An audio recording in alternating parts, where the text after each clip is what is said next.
and stuff. Just wanted to show you this as well. About me? I didn't even fight last night. Just Dana. Do you have any updates about the eye of Tom Aspinall, and is there a rematch in the works? Oh, Jesus. Don't let me talk about Tom Aspinall's eye. Apparently he's going in for a second surgery or just had it, and by surgery I mean injections. I have no idea.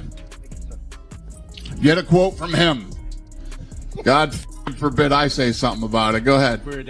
Jeez. How close did you think you were to Here's your quote. Catching strays, aren't I? Catching strays in my own living room on a Sunday morning. Everything you think you know about Tom Aspinall wanting out of the UFC is completely wrong. This isn't about a fighter running from competition. This is about a man whose vision is literally being stolen by the cage, and the devastating choice he's being forced to make between his legacy and his future. The reports are out. The UFC asked Tom Aspinall to vacate the title until he was ready to go. And he said he'd be willing to vacate the title as long as they released him. Now, that opens the door so he can go ahead and box.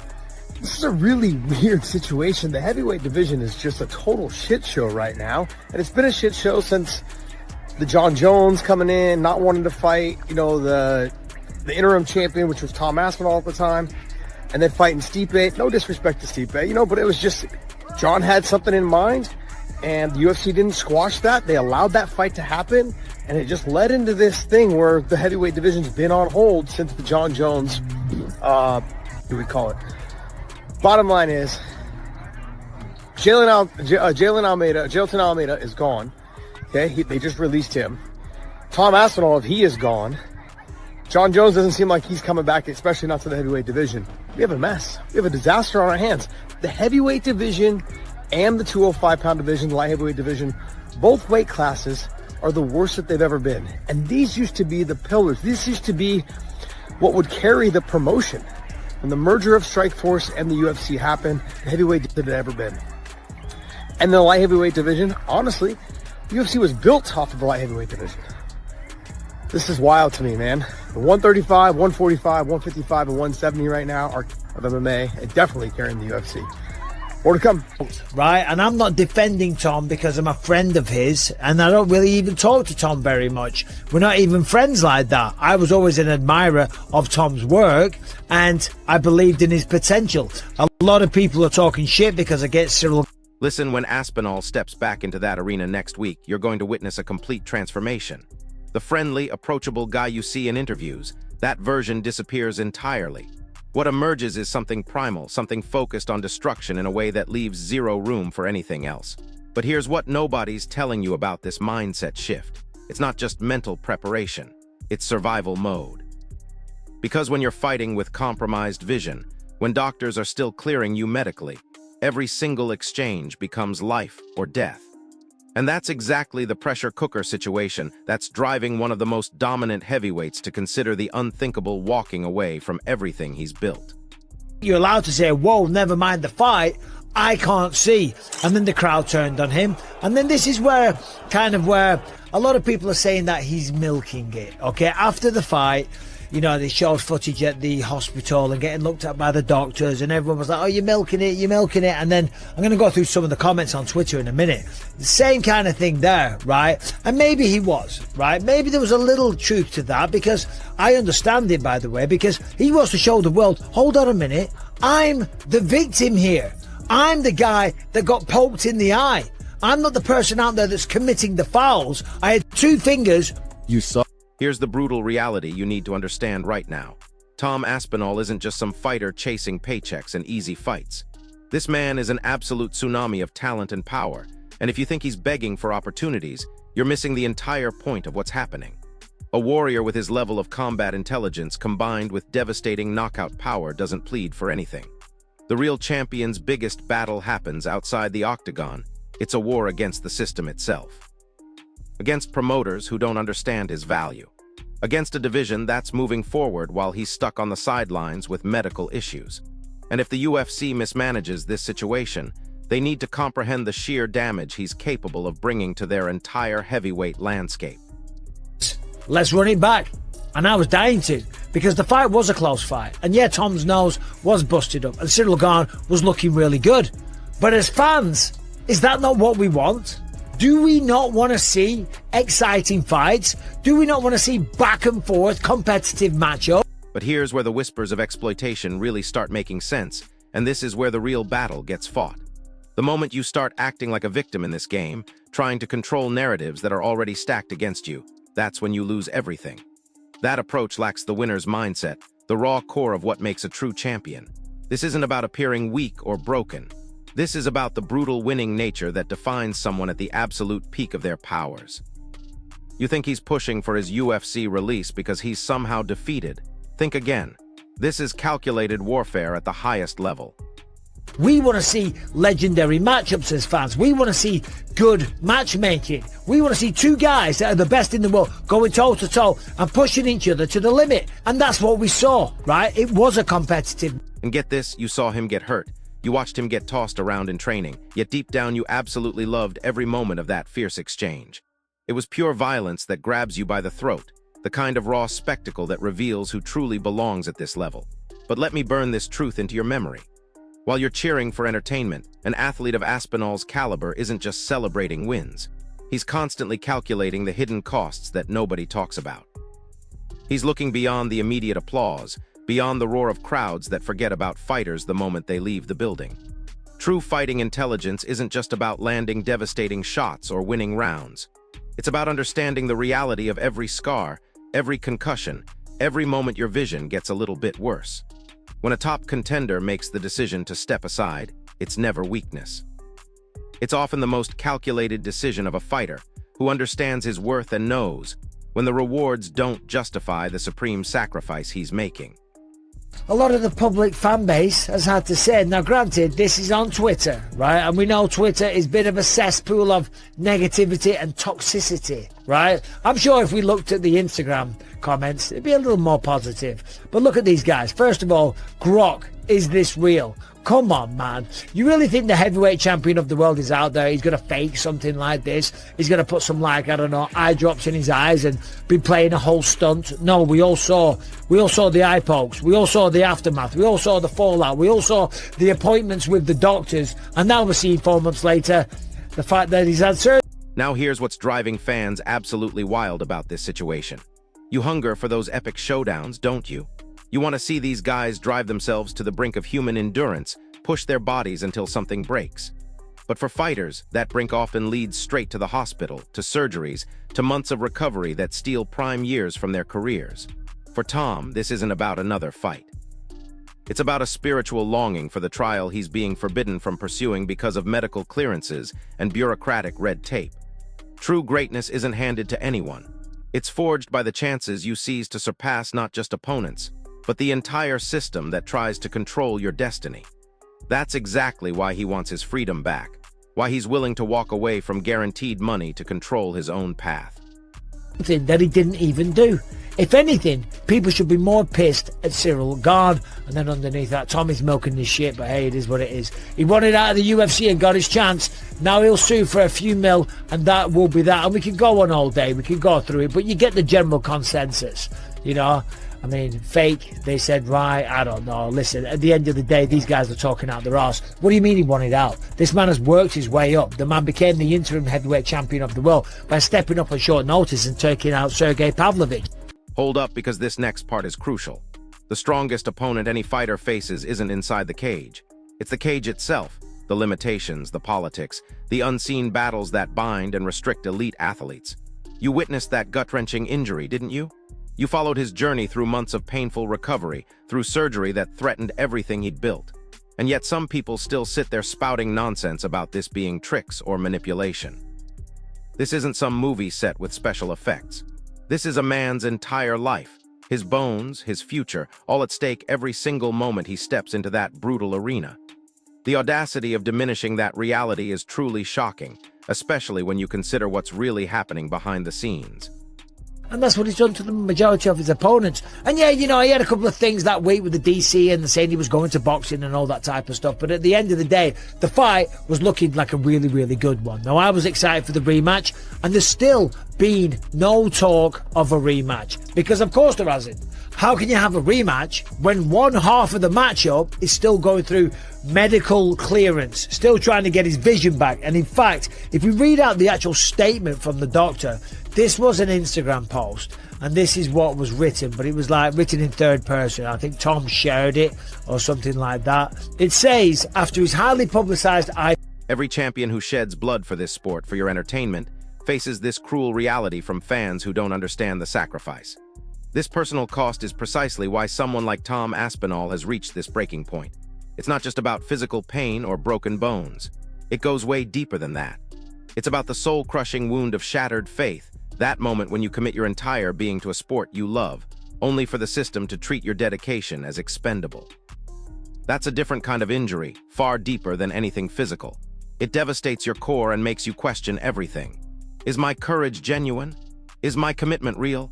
When your faith gets tested like this, that's where the real work begins, where true fighters persist despite betrayal from the very organizations they've made millions for. We've been working closely with him on his recovery. Following his operation on both eyes, we continue the journey to get Tom's vision back to fighting fitness, right? Now, let's talk about that. What is fighting fitness? Well, I know this very well. The benchmark for having fighting fitness is 20. But wait, it gets worse. You're hearing whispers that Tom Aspinall wants to quit the UFC, and let me state this clearly, you've got it completely backward. You fundamentally misunderstood what type of man you're dealing with. This is someone who stepped directly into the fire against an absolute beast like Sergey Pavlovich and snatched the interim title in spectacular fashion. That's not someone looking for an escape route. That's the definition of a hunter relentlessly seeking his prey. While regular challengers pursue deals and easy money, a true champion like Aspinall is driven by something far more powerful, raw, unyielding instinct. He craves the undisputed crown, not just another paycheck. This isn't about fleeing the octagon, it's about conquering it on his own terms. Real champions don't want to leave the fight. They want the next fight, all the challenges, all the glory. But 2200 vision, all you gotta get is the top letter, the big old massive one, and then the two relatively big ones underneath that. If you can read those three letters, you have 2200 vision. I know this because I cheated the eye test many, many times to go on and have my legendary career where I did end up in the Hall of Fame and with a few belts and stuff like that, right? So I know what I'm talking about. So to get Tom's vision back to fighting fitness means he's got to have 2200 vision. Here's the kicker that changes everything. To dismiss the rematch discussions, to wave them away as just being about timing, completely misses the terrifying point. The cage is literally stealing this man's vision. You heard that right. He's awaiting medical clearance because his eyesight is compromised from the damage he's taken. This isn't theatrics or negotiation tactics.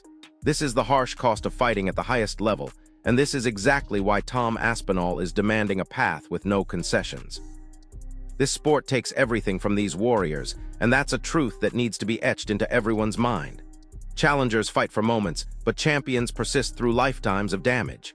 Every combatant has a breaking point, and when the burden isn't just pain but the threat of permanent vision loss, everything changes.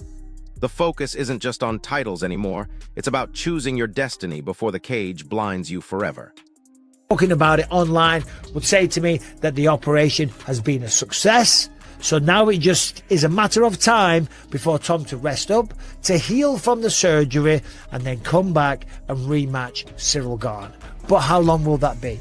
Because the one thing that you can't do, and I've said this in multiple other videos, you cannot rush this. When you rush back too soon, things can go wrong. When you operate on something, you weaken it. Anytime you go in there and drill or cut and slice and mess about with it, you weaken it. So you have to allow it a lot of time to restore, to heal 100%. Now listen to this part carefully. When you hear medical measurements like compromised vision percentages, it might sound clinical and cold. But don't get fooled by those numbers. What they represent is a fighter's spirit being stretched to its absolute limit. It's the hidden cost that's compelling someone like Tom Aspinall to seek control over his own career path. He isn't just recovering his sight, he's grasping the monumental price of staying in that ring, of continuing to sacrifice his body for a system that doesn't prioritize his long-term health. This understanding is what separates elite fighters from everyone else. Every challenger craves the big fight. Every champion lives for the glory.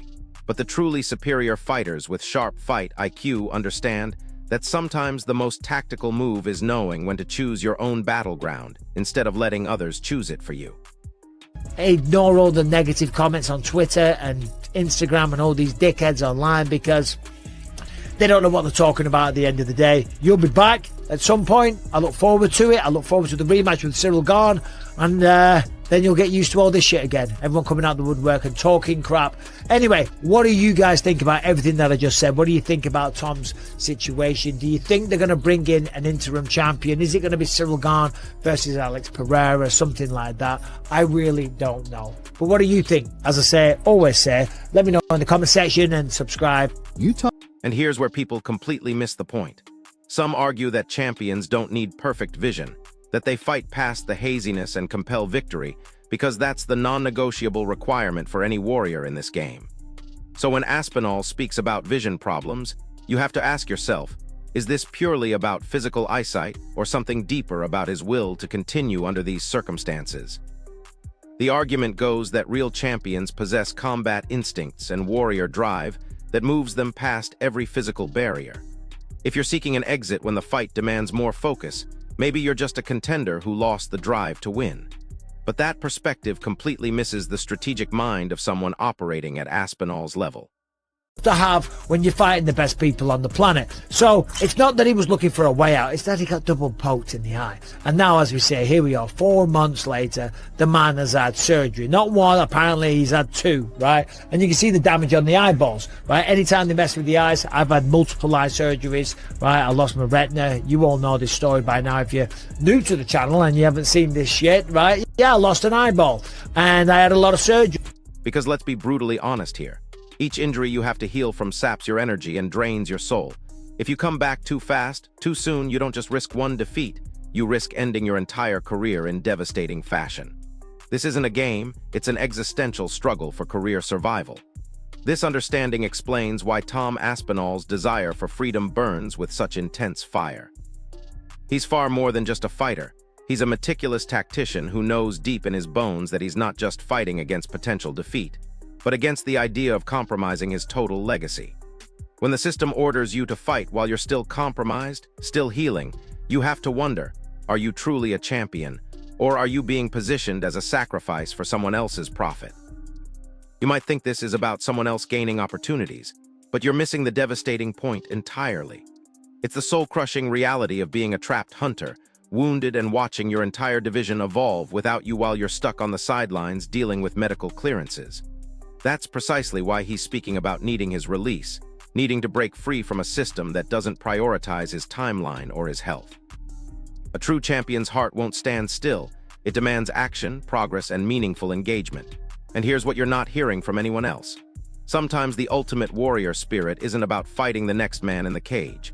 It's about fighting the system itself, the forces that control your progress and hold back your potential.